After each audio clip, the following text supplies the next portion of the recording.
Ha svolto attività di ricerca sempre su problemi ambientali e della gestione di rifiuti in diverse università anche negli Stati Uniti.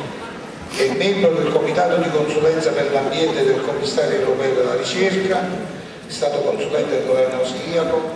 Diciamo che la gestione del ciclo dei rifiuti di Vienna è una sua creatura ed è stato consulente del governo tedesco. Per la sua attività è stato insignito di vari premi, tra cui ricordo il premio dell'Energy Research and Teaching.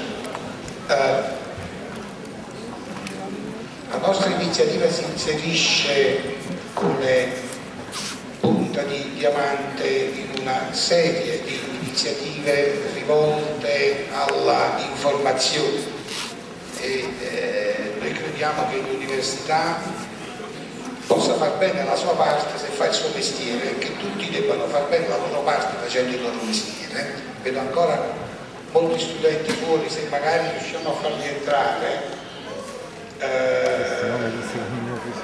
Mi dispiace molto se dei ragazzi sono venuti qui e poi non riescono a sentire la conferenza. Dicevo, rientra un po' in una campagna di informazione di cui l'università si è fatta carico attraverso ad esempio una pagina fissa con i lettori sul mattino che stiamo tenendo in questi giorni, interventi su tutti i quotidiani. C'è un impegno e una sensibilità che è ovviamente al diapason in un momento di così grave crisi del Paese. Saluto Teresa Armato e mia scelta, vi ringrazio di essere qui, saluto tutti i colleghi, ma consentitemi un saluto speciale al liceo scientifico Medi di Cicciani. Ascolto la conferenza con una certa attenzione. Grazie.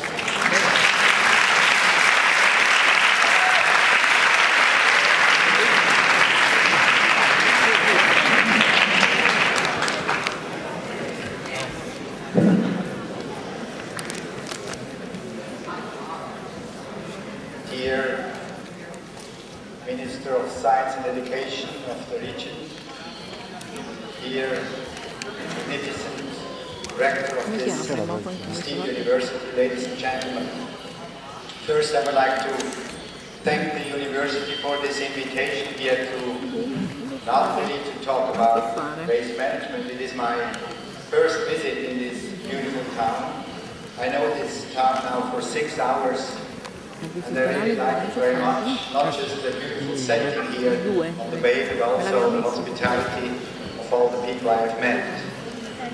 So it is kind of a pity for me that I have to talk about my hobby, waste management, because there are much nicer things to talk about in this town than waste. But maybe I can share with you some of my knowledge I have gained in the last 35 years. I've been active in this field, and maybe that's the reason why I have been invited here to share with you this experience. I'm not the expert from Vienna who tells the people in Napoli how to manage their waste. I'm not this expert, but I do have some technical background which I would like to present here. And I've been talking to some of you beforehand, and we talked about the complexity of the problem, and Professor Elena Sassi has very clearly said it's actually the complexity of the problem which makes it the problem. It's not the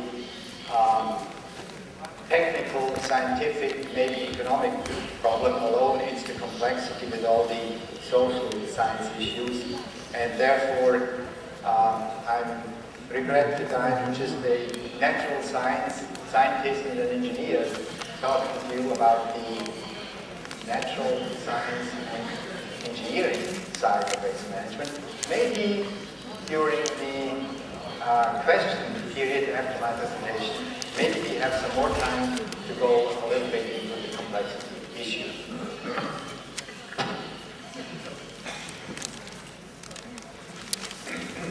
In my presentation, I would like to go through 4 chapters. The first one, I would like to define what are the objectives of waste management, because I think it's very important to know these objectives and to agree on them, because if you don't agree on the objectives, then the solutions, of course, can be very manifold.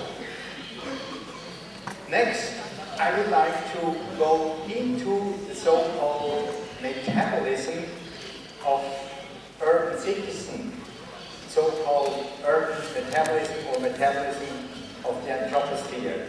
Because I think it's important to understand what we consume in order to design recipes, what to do with their wastage, because consumption and waste management are very much linked, and we will never be able to find good and efficient solutions for waste management if you don't know the consumption part of the game. And then, of course, I would like to discuss consequences for waste management of this urban metabolism, and finally, I would like to draw some conclusions. Objectives of waste management. Actually, in the 1980s, starting in Switzerland and Germany, the so-called precautionary principle has been introduced in waste management.